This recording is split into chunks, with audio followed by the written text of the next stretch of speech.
आत्मज्ञान क्या है? क्या हम खुद के बारे में जानते हैं? क्या हम खुद को जानते हैं? हमको जानकर आश्चर्य होगा कि हम अभी खुद को भी नहीं जानते, लोग अपने आप को भी नहीं जानते। इसलिए हम जो आत्मज्ञान शब्द का जो उपयोग करते हैं कुछ निश्चित लोगों के लिए करते हैं, कुछ उच्च कोटि के लोगों के लिए करते हैं कि वो आत्मज्ञानी है। आत्मज्ञान मतलब खुद को जानना कि मैं कौन हूँ। आध्यात्म ग्रंथ में ये सबसे मुख्य वाक्य कि मैं कौन हूँ, मैं कौन। स्पिरिचुअलिटी में ये शब्द आता है कि मैं कौन हूँ। ये तो दूसरे स्तर की बात है, पर पहली चीज जो है आत्मज्ञान सीधा संबंध कि खुद को जानना, मैं क्या हूँ। हम अपनी वृत्तियों को नहीं जानते कि हम कौन है। हमारा ये निश्चित नहीं, लोगों के ये निश्चित नहीं कि हम कल क्या करेंगे या हमारा स्वभाव क्या है, हम कैसा सोचते हैं, हमारे विचार कैसे हैं लोगों के प्रति।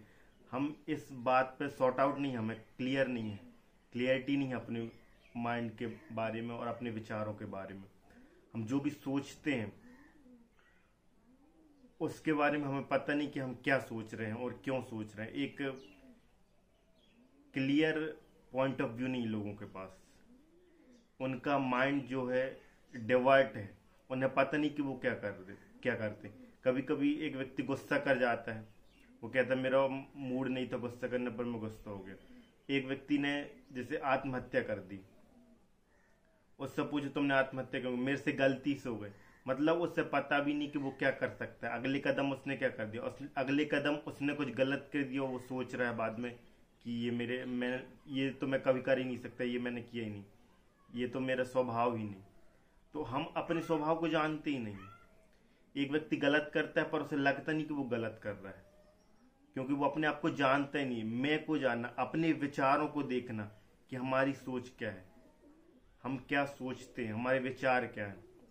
एक व्यक्ति किसी से ईर्ष्या करता है पर उसे लगता नहीं कि वो ईर्ष्या कर रहा है। वो अपने थॉट्स को देखते नहीं, वो अपनी कमियों को नहीं देखता, वो अपनी गलतियों को एनालाइज नहीं करता। व्यक्ति अपने आप को जानने की कोशिश नहीं करता। हम दूसरे के पक्ष में तो बोलते रहते कि हम उस व्यक्ति को मैं बहुत अच्छे तरीके से जानता हूँ, वो ऐसा इंसान है।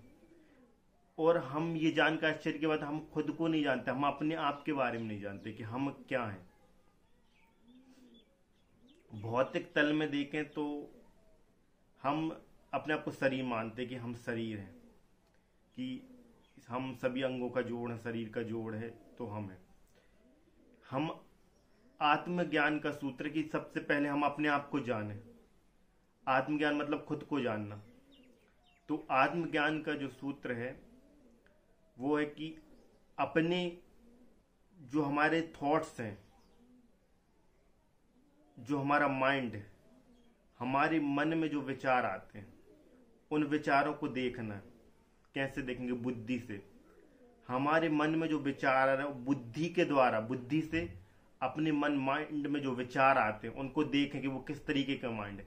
एक तटस्थ होकर, एक दूर बैठकर, एक तीसरे व्यक्ति के तौर पे कि ये थॉट्स हम थॉट्स नहीं है, ये हमारे थॉट्स आ रहे हैं, ये हमारे विचार हैं। ये गलत भी हो सकते हैं, ये सही भी हो सकते हैं। ये हम सोचते हैं, ये सोचते हैं, इसका मतलब ये हम नहीं है, ये हमारी एग्जिस्टेंस नहीं है। सोचना हमारी संभावना नहीं है, जो हम सोचते वो हम नहीं है। इस प्रकार जैसे एक व्यक्ति नदी के किनारे बैठा हो, वो नदी को देख रहा है एक ऑब्जर्वर की तरह। ऐसे ही जो हमारे विचार आते हैं, हम उन विचारों से इतना तालमेल बैठा लेते हैं, हम इतना अपना मान लेते हैं उन विचारों को कि हमें लगता है कि सिर्फ हम विचार ही हो, विचारों के अलावा कुछ नहीं। यदि हम अपने विचारों को देखें तो बचपन से कोई भी व्यक्ति देखे, बचपन से लेके अभी तक उसके दिमाग में जो भी विचार आए, हम अपने आप को विचारों का जोड़ मानते हैं। बचपन से लेके अभी तक जितने भी विचार व्यक्ति के माइंड में आए हैं उनका वो एनालाइज करता है, और वो एनालाइजों का जोड़ ही तो है इंसान। नॉर्मल व्यक्ति, उसको ये लगता है कि वो विचारों का जोड़ है।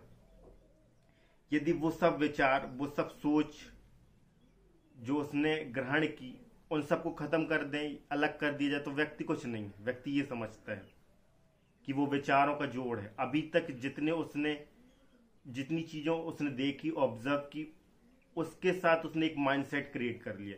एक चीज उसने देखा, उसके लिए उसने एक थॉट क्रिएट कर लिया कि ये मेरे लिए सही, ये गलत है। उसके लिए उसने विचार सेट कर लिया। उन विचारों को जोड़ ज्यादातर लोग यही समझते हैं अपने आप को। हमारी असल एग्जिस्टेंस वो नहीं है, असल मायने में हम वो नहीं है, असल मायने में हम विचार नहीं, विचार से बढ़कर है। इसलिए हमें वो लगा शुद्ध चेतन, प्योर एग्जिस्टेंस, आत्मा हमारी एग्जिस्टेंस है कि हम आत्मा है। वो हमें ऐसे नहीं देख सकते, साधारण व्यक्ति नहीं देख सकते कि हम आत्मा है। विचारों की श्रृंखला को हमने अपना मान लिया तो हम कैसे देखेंगे? हम ऊपरी तौर पे, एक तो व्यक्ति ये देखने का एक तरीका है, पहले हम अपने आप को ऑब्जर्व करें। आत्मज्ञान की पहली सीढ़ी कि हम कौन है, ये क्वेश्चन आता है कि मैं कौन हूं। एक व्यक्ति तो पहले देखेगा अपने आप को कि मैं शरीर हूं, मैं शरीर का जोड़ हूं, बस मैं शरीर हूं। जब तुम उसके और डीप में जाओगे, जब व्यक्ति उसके अंदर देखेगा कि मैं शरीर नहीं हूं, क्योंकि तुम्हारे एक अंकार जिसे तुम्हारी एग्जिस्टेंस खत्म नहीं हो जाती, तुम रहते हो, बरकरार रहते हो, मतलब कि तुम शरीर नहीं हो। फिर क्या तुम माइंड हो? क्या तुम मन हो? तुम मन भी नहीं हो, क्योंकि जब तुम सोते हो तो उस समय तुम्हारा मन नहीं होता, फिर भी तुम्हारा एग्जिस्टेंस रहता है, तुम रहते हो, पर तुम्हारा मन नहीं रहता। तो तुम्हारा मन नहीं रहता इसका मतलब ये नहीं कि तुम मर गए हो, नहीं। जब तुम सोते हो तो तुम्हारा मन नहीं रहता, पर तुम्हारा एग्जिस्टेंस रहता, मतलब तुम मन भी नहीं हो। इसके आगे तुम बुद्धि हो, तुम बुद्धि भी नहीं हो। बुद्धि, क्योंकि व्यक्ति जब मर जाता है तो उसका शरीर जला दिया जाता है। तो यहां पे गीता में बोला है कृष्ण ने, शरीर जला दिया जाता है, आत्मा अमर है। तो इसके आगे वही व्यक्ति देख सकता है जो उस लेवल को जानने के लिए उत्सुक है, जो आत्मा को जानने के लिए उत्सुक है, आत्मा की मैं आत्मा हूं। तो आत्मा कभी मार ही नहीं जा सकी। इसके आगे कि जब मेरा शरीर नहीं रहेगा तब भी मैं रहूंगा, जब मेरे बुद्धि नहीं रहेगी तब भी मैं रहूंगा। तो तुम्हारा एग्जिस्टेंस है, आत्मा है। आत्मा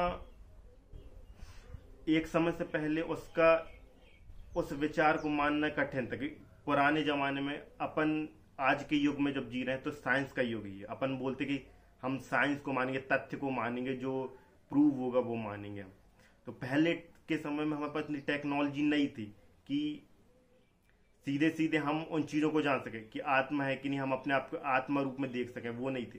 पर आज साइकोलॉजी ने, मनोविज्ञान ने जो है खोज लिया कि आत्मा का एग्जिस्टेंस है, कि इससे पहले भी आपने जन्म ले चुका, ये सबूत है। बुद्ध ने भी अपने पुनर्जन्मों को याद किया।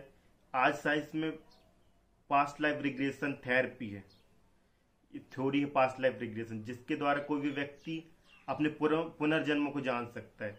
यदि आप किसी बड़े साइकोलॉजिस्ट के पास जाएंगे तो जाने माने जो है देश में, तो वो आपको पास्ट लाइफ रिग्रेशन थेरेपी से गुजारेंगे। जो बड़े साइंटिस्ट हैं वो आपको पास्ट लाइफ रिग्रेशन, आपका जो पुनर्जन्म वो याद दिलाया जा सकता है कि आपने जो है पहले भी जन्म ले चुके हैं, आप पहले भी इससे पहले थे, आपका एग्जिस्टेंस था। आप ये प्रूव कर सकते हैं। अपन आज अपने पास ये साइंस है, मनोविज्ञान ने ये प्रूव कर लिया है पास्ट लाइफ रिग्रेशन थेरेपी के द्वारा। आप अपने पुनर्जन्म को जान सकते हैं कि इससे पहले भी आपने जन्म ले चुका है, इससे पहले भी आपने पद इकट्ठे कर चुके हैं, इससे पहले भी आपने धन इकट्ठा किया है और फिर शुरू किया है शुरू से ABCD से। इससे पहले भी आपने धन इकट्ठा किया, इससे पहले भी आपने परिवार बसाया, इससे पहले भी आपने बच्चे पैदा किए, इससे पहले भी आपके माता पिता रह चुके हैं। तो जब कृष्ण जो गीता में कहते हैं, हम गीता में इतना विश्वास रखते हैं, हम गीता को इतना मानते हैं, तो गीता में जब ये कृष्ण बोल रहे हैं कि आत्मा अमर है, आत्मा कभी नहीं मरती, शरीर मरता है, शरीर को आग जलाती है, वायु से सुखा सकती है, जल से गला सकता है, शरीर को, आत्मा को नहीं। आत्मा अमर है और शुद्ध चेतन है। जब कृष्ण कह रहे तो कृष्ण की बात को तो माने। हम गीता पढ़ते हैं, गीता पर बिलीव करते हैं, हम अपने आप को स्पिरिचुअल कहते हैं, हम अपने आप को धार्मिक कहते हैं, तो उनकी बात को भी माने कि आत्मा का एग्जिस्टेंस होगा, पुनर्जन्म जैसी चीज होगी।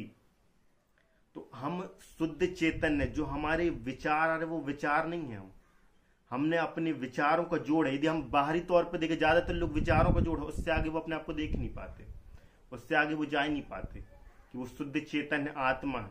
तो आत्मा जो है प्योर, उसमें एक प्योरिटी, उसमें कोई अशुद्धता नहीं आ सकती। आत्मा जो है शुद्ध रूप में, जो विचार है, जो हमारी सोच है, वो माइंडसेट है, वो ऊपर ऊपर है, आत्मा के ऊपर एक परत की तरह है।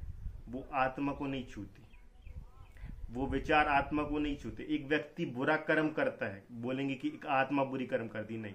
एक व्यक्ति बुरा कर्म, उसके विचार बुरे कर्म कर, उसका जो माइंडसेट है वो बुरे कर्म कर रहे हैं।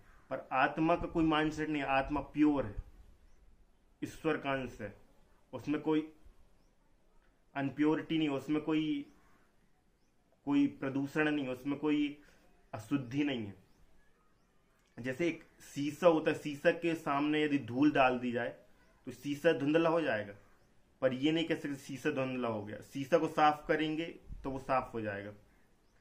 तो एक बुरा व्यक्ति है, उसके विचार बुरे हैं, वो सोचता बुरा है, उसका आउटपुट इनपुट बुरा है, उसने जो इकट्ठा किया है वो बुरा है, उसके संस्कार बुरे, पर उसकी आत्मा बुरी, वो भी प्योर है। यदि वहां तक व्यक्ति पहुंच जाए तो वो प्योर हो जाएगा, प्योर सोल, एक पूर्णता है। आत्मा, विचार आत्मा को प्रभावित नहीं करते, वो बाहरी कड़ी है। जब हमारे विचार नहीं रह जाएंगे तो हमारी प्योर आत्मा रह जाएगी, उसमें कोई अशुद्धि नहीं, वो फिर निर्मल रूपी है, क्योंकि वो ईश्वर का अंश है, उसमें एक प्योरिटी है। तो विचार जो थॉट्स हैं वो हम नहीं है, विचारों का जोड़।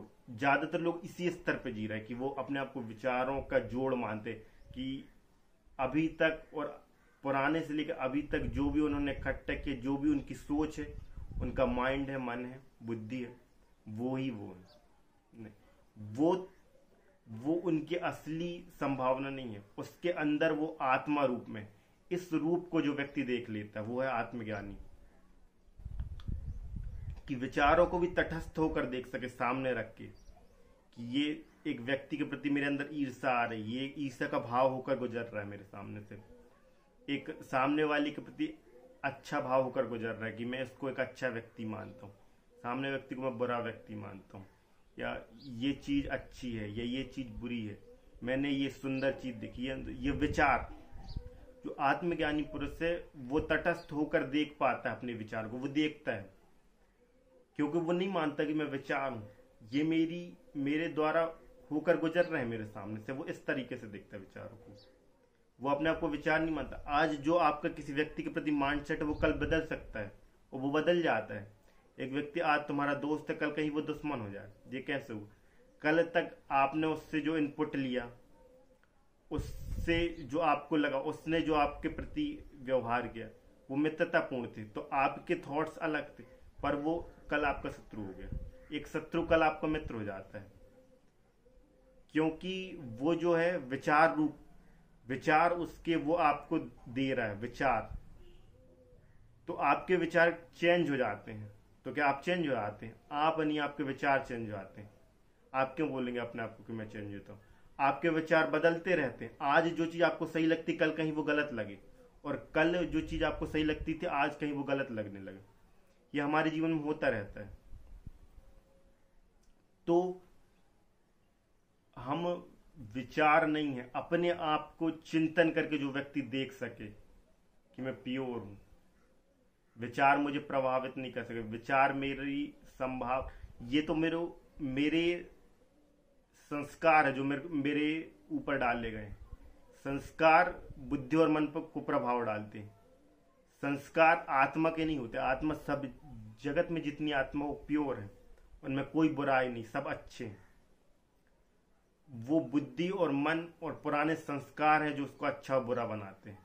वो आत्मा के ऊपर एक कवर के रूप में, जो उसको एक सांचा देते हैं, व्यक्तित्व देते हैं उसको, व्यक्ति को जो व्यक्तित्व देते हैं उसको विचार देते हैं, और उसके अंदर वो एक प्योर है। इसलिए जब वो आत्मा के स्तर, जो आत्मज्ञानी, वो उसका मन डिवर्ट नहीं होता, वो ज्यादा नहीं, वो जब चाहे अपने मन को स्थिर कर सकता है और जब चाहे अपने मन में विचारों को ला सकता है।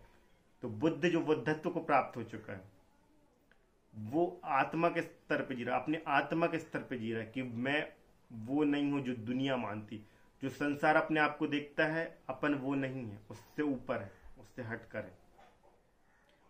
उस अपनी शुद्ध अवस्था को देखने का प्रयास करें। यह आत्मज्ञान का मूल सिद्धांत। अपने विचारों को देखना है, अपने थॉट्स को देखना, अपने मन को देखना है और एनालाइज करना है और अपने आप को जानना है।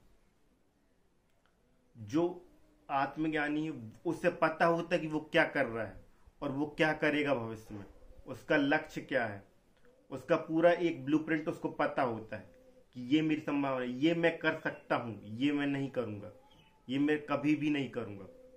और ज्यादातर लोग बेहोश जी रहे हैं, विचार के स्तर पे जीते हैं, इसलिए वो आत्मा के स्तर पर नहीं, इसलिए वो खुद को जानते ही नहीं। वो एक उथले तल पर जीते हैं। कल उनसे कुछ गलत हो गया यार, फिर वो बताते हैं भाई मेरे से ये गलत हो गया, ये मेरे को ये नहीं करना था। क्योंकि वो अपने आप को देखते नहीं, वो अपने आप को जानते नहीं। जिसने अपने वो व्यक्ति अपने आप को जान चुका है, जिसने स्वयं से संबंधित सभी प्रश्नों के जिसको हल मिल चुके हैं, वो जानता हूं कि मैं क्या हूं, मैं जो सोचता हूं क्या सोचता हूं, मैं किसके प्रति घृणा की भावना रखता हूं, किसके प्रति मेरे अंदर अच्छे भाव है, क्या चीज सही है क्या चीज गलत है। इन सबको जो एक माइंडसेट क्लियर रहता है उसका, इन सबको मैं जानता हूं कि हाँ देखो मैं ऐसा हूं, मैं अपने आप को पूर्ण रूप से जानता हूं, तो वो है आत्मज्ञानी। ज्यादातर लोग बेहोश जीते, बेहोशी की तरह हम जी रहे हैं, एक अंधी दौड़ की तरह, अंधे घोड़े की तरह दौड़ते जा रहे हैं। धन की लालसा में, पद की लालसा में, सम्मान की लालसा में, प्रेम की लालसा में कि लोग हमें दे प्रेम, लालसा के एक अंधे रूप से, एक अंधेपन की तरह हम दौड़ते जा रहे, एक बेहोशी का जीवन जी रहे हैं लोग ज्यादातर। तो इस स्तर से अपने आप को एक उच्च कोटि का व्यक्तित्व यदि आपको बनाना, अपने आप को जानना पहले जरूरी। यदि आप अपने आप को जान गए, खुद को जान गए, यदि आपका आत्मज्ञान हो गया, आप खुद को जान गए, तो आप संसार को भी जान जाएंगे कि संसार की क्या है, संसार में क्या चल रहा है क्या नहीं, और क्या जानने योग्य है। जो भी इस जगत में ब्रह्मांड में जानने योग्य वो सब आप जान जाएंगे यदि आप खुद को जान गए। क्योंकि जो व्यक्ति खुद को जान गया वो दूसरों को भी जान जाएगा। और